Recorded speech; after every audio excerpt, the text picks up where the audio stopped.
Good evening. This is Yazi Muhammad coming from Born Again Africa, and I'm Born Again Africa Ghana Soul Food, and I'm continuing our interview series with some of the personalities that I've met since I've been living here in 2009, and some of my customers that I've come across and met, and some of the other brothers that I do business with.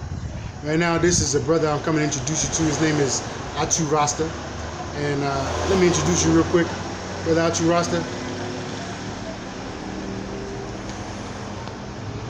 Can you see us all? Okay. Brother Atu Rasta? Yeah. Where's all? Thank you. Okay.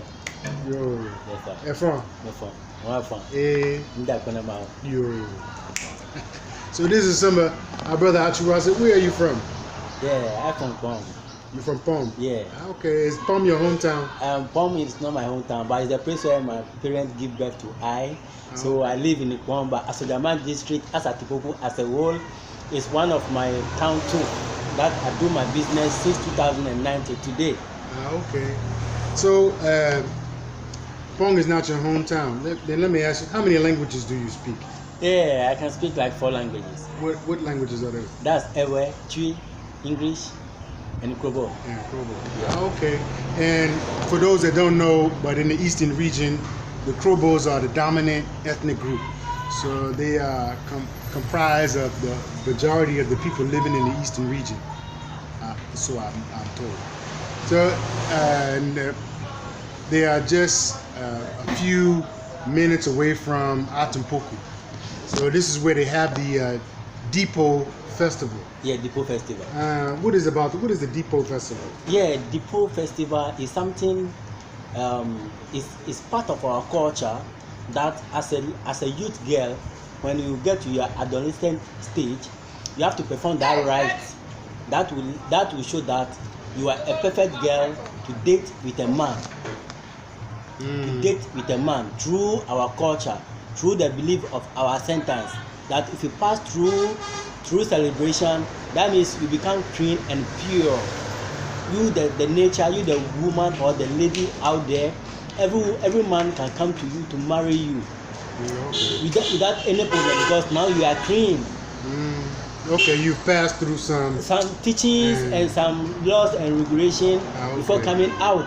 Because when you go through those things, they will teach you how to respect the man, how to cook for the man, how the way to obey the man, and the way to humble yourself to the man, so that the man too can love you much. Okay. So it's part of school that it's an education for them.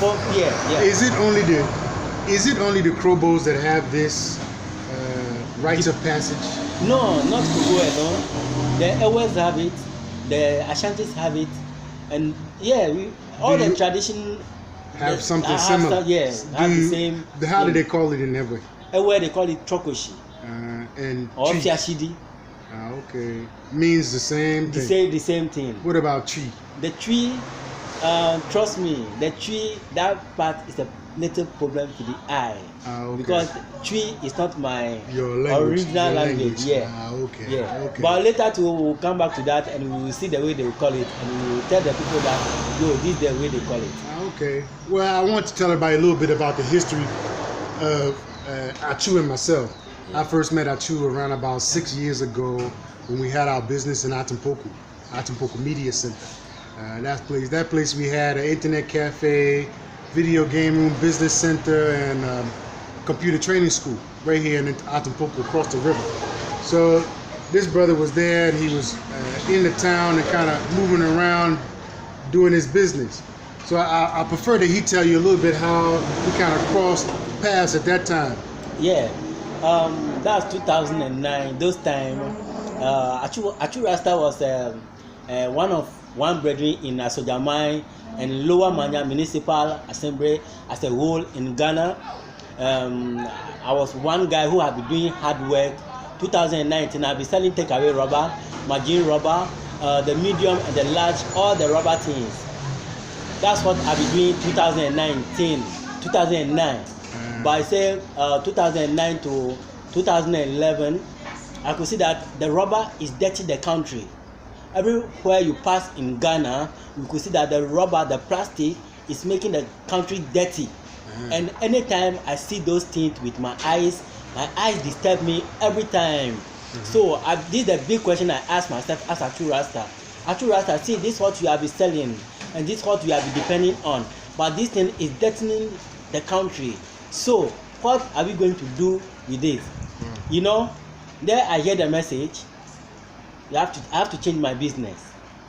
Okay. So 2011, I started to do the bead work a little by little. Even though I've been running the rubber business by then, but when I identified the bead work, it let me work, do the bead and mix it with the rubber and sell in Atipoku. You know, the youth boys and the youth girls and the mothers and the fathers in Atipoku, they have been buying bead from me those times when I've been selling the rubber too.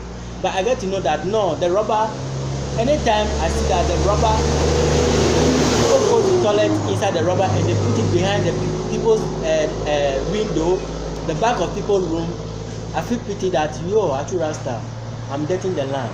And the land is nature, so I have to do something else. Then I raise up this bead. And now this bead work, this is what Atu Rasta is depending on all over Ghana and all over the world. And yeah, that's Atu Rasta. So give thanks for your big question. We give thanks for even having the consciousness to see how your fingerprint is being left here on planet Earth. Yeah. How you're impacting the community, not just where you live at, but the whole planet itself. So the plastic rubbers is something I know that the Ghana government is working on, and throughout the whole nation, that they want to rid the nation of plastics and move into a different type of more recyclable type of thing. So recently, I had Atu Rasta do some bead work for my sister. This type of bead work is very intricate. I don't know if you take the time, you'll be able to see it on the video, but it's a handmade, and he also does things for dreadlocks. I don't know how you banners and anklets and necklace and even the cap that you can use to wear an art film, and even we can use the bead to decorate a car. So that when you see it, we can do a lot of things. We can use the bead to do dresses, skirts, trousers, pants, brassiere, a whole lot of things, my brother. So these are the things that brothers are doing to free themselves here. You know, are you ready to go and take job at any place? To me, Atu Rasta is not willing to go and seek for any job in any place, because this is the job, and this job I can use to employ thousands of people in the continent of Ghana, Africa, even more than 1,000 people in Africa, Ghana, and the whole world. So if I have this mission like this, why should I go and seek for another job for somewhere again? No, Almighty will not bless me. So this work, I have to plant it inside people, the youth, the future leaders, that in future when Atu Rasta is no more there, they will say, Atu Rasta, one.